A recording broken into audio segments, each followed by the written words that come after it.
Hello, fourth period. Happy Halloween. It's Mr. McGavick here.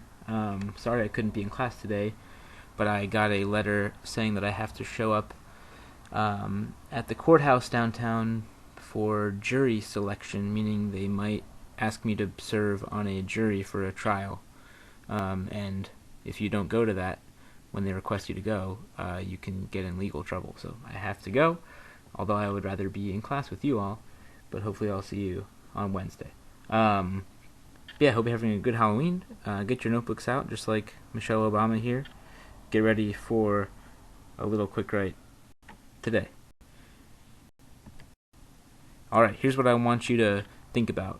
In honor of Halloween, we're going to write about zombies today, or think about zombies, but we're going to be writing about, or drawing in this case, digital zombies.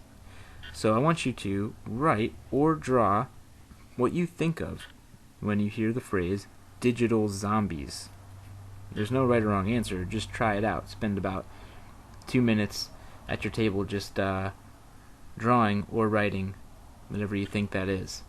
So pause the video, write for a bit, and in 2 minutes press play again. Okay, so we're not going to do a whole class circle because I'm not there, but with the members of your table, see how everybody's doing on a 1 to 10 scale, please. And if anyone wants to explain their number, listen to them. Okay, so digital zombies.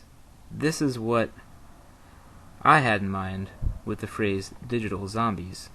Basically, people who are just on the phone all the time to the point where they kind of look like zombies wandering around. As you can see in the photograph on the right, you see that kind of often. It says, what's the point of being afraid of the zombie apocalypse when you're already a zombie?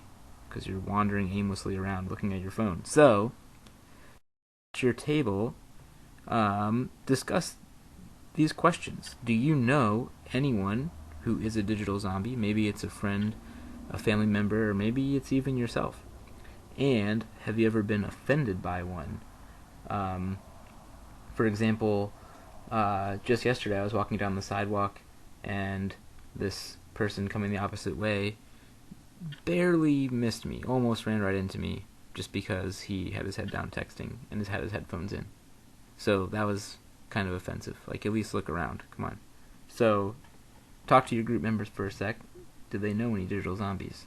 Or have they been offended by one? Press pause. Have a conversation. Alright, today you're going to create something that will make digital zombies think about their phone use. Then consider ways that you might limit your own phone time. And the last one I don't think we're going to get to today, so but it's worth thinking about. Maybe you could write to somebody who could use a phone diet, who spends just too much time on their phone. Okay, so you're going to be navigating away from this presentation for a minute to watch this video. The video is called Look Up, and so I don't think that YouTube will let you go there on the school Wi-Fi, but what you can try is going to garyturk.com and then scrolling down a bit and clicking on the video that says Look Up. Check the people at your table are doing it as well, or maybe share your headphones with them. And the substitute should bring around some lyrics for y'all, the sheet with the lyrics to this spoken word poem. Okay, so go check out that video. Pause this one. Go check that one out. And come back here when you're done watching. Alright, so with your table, you've got the lyrics in front of you. I want you to all go around. What were your favorite lines from that? What stood out? Did you have any favorite parts of the video? Any ideas that made you think about, or things that you were reminded of from watching it? So pause and have a discussion. Okay, now I want you to discuss this question at your table. It says here, almost everyone uses phones. All of us do. There's no doubt that they are helpful tools. So how do you know when your phone use is out of control? So obviously we're not all just going to throw our phones in the trash can. I mean, we rely on them too often, and they're really important for our lives. But how do you know when it's out of control? And so just go around. Everybody share, how do you know when the phone use is just out of control? Are you talking about it? Good. Go talk about it. Alright, underneath your quick write or your quick draw, I want you to copy this. How to help a zombie, and I want you to write 5 bullet points. Just copy the bullet points down, okay? Don't actually write in your own how-tos yet. Just copy this page. Okay, so I want you to write down one suggestion in your notebook, one suggestion to help someone who's too attached to their phone. What's one thing they could do? And try to make it realistic. Don't be like, never use your phone again, because obviously that won't work. But what's something people could do that's actually a doable thing? It's not too extreme. So write down one, and then come back. Alright, now, with your group at the table, I want you to find 4 other suggestions that you like, so you can fill in your list with 5 total tips to help digital zombies reduce their phone usage. So talk about it with your group. Alright, here's some more ideas. I had some seniors 2 years ago for my advisory, and we kind of brainstormed on this topic of things that we could actually do to limit phone time. And so they said you can leave the phone alone when it's charging. As soon as you plug it in, leave it alone, and then don't touch it again until it's fully charged. You can put the phone in another room for all meals, so you're paying attention to the food and the people that you're with.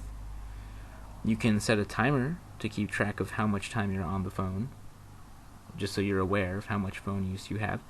You can put your phone on silent when you're talking to someone you care about. Some other suggestions from other classes were distract people with something fun. So you should be doing something fun instead, like outside.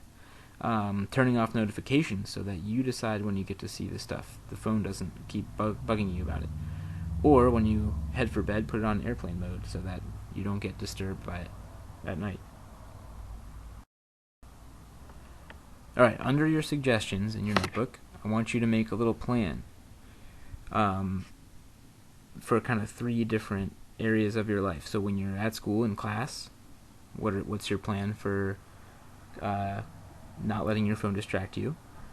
If you're doing schoolwork, whether it's in the class, whether it's at home, or whether it's in fit, what's a plan for how to stop your phone from distracting you from your work? And then when you're at home, what kind of limits can you put on yourself so that you're not ignoring your family, or you're not being an unhelpful family member at your house? And so you're just doing other things instead of using your phone. So make a plan for yourself for those 3 areas, okay? Take like 4 minutes. Alright, now is the creative part. What you're going to do, there's 5 options of things that you can create, and I'll read the list to you, and then I'm going to give you more details about each one. So there's a spoken word poem, just like the video that you watched, with the theme or the title, Reconnect, Don't Let Technology Control You. There's comedy writing, you might be a digital zombie if. There's a partner roast, where you can roast with your partner. The only life you have is your battery life, for example. There's a cartoon, and I'll show you examples of that. Or you can make me a really pretty sign to put near my phone sign, using lyrics from the spoken word poem. Okay, so watch on to learn more about the choices. Then you're going to pick the option that you want to work on, and at about 4:22 or so, I want you to start sharing your creation with the people at your table.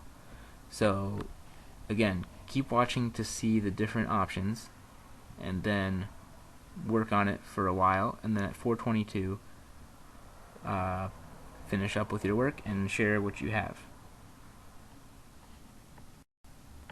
Okay, so pause the video here if you want to read more about how to do the spoken word poem. And this one you are allowed to work with a partner on it if you want, because it's tricky, it can be difficult. So you can work with someone to put together your spoken word. Read those directions below and just write it in one of your notebooks.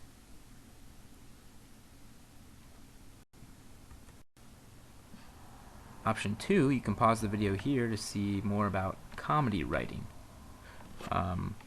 which is just 10 humorous responses to this line. You might be a digital zombie if, for example, if you walk into a light pole while using your phone and then apologize because you didn't even realize that it was a light pole.